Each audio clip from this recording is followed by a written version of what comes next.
வராகி அம்மன் விரதம் இருக்கும் நாட்கள் மற்றும் பலன்கள். கூப்பிய கைகள். வெள்ளிக்கிழமையன்று வராகி அம்மனை வழிபடுவதன் மூலம் மாங்கல்ய பாக்கியமும் உங்கள் வியாபாரத்தில் லாபமும் அதிகரிக்கும்.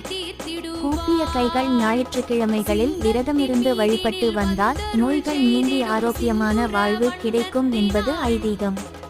கூப்பிய கைகள். திங்கட்கிழமை நன்னாளில் விரதம் இருந்தால் மனநலம் தொடர்பான பிரச்சனைகள் அனைத்தும் நீங்கும் என கூறப்படுகிறது. கூப்பிய கைகள். செவ்வாய்க்கிழமைகளில் விரதமிருந்து வழிபாடு செய்தால் வீடு, நிலம், வழக்கு போன்ற சிக்கல்கள் அனைத்தும் நீங்கும். கூப்பிய கைகள். புதன்கிழமைகளில் விரதம் இருப்பவர்களுக்கு கடன் சிக்கல்கள் நீக்கி விடிவாள் இந்த வாராகி. கூப்பிய கைகள். வியாழக்கிழமையில் விரதம் இருந்து வழிபடுவதன் மூலம் கல்வியில் முன்னேற்றம், குழந்தை பாக்கியம் போன்றவை கிடைக்கும். கூப்பிய கைகள். மேலும் கையில் எடுத்த எந்த காரியத்திலும் வெற்றி பெற வராகி அம்மனை வழிபாடு செய்து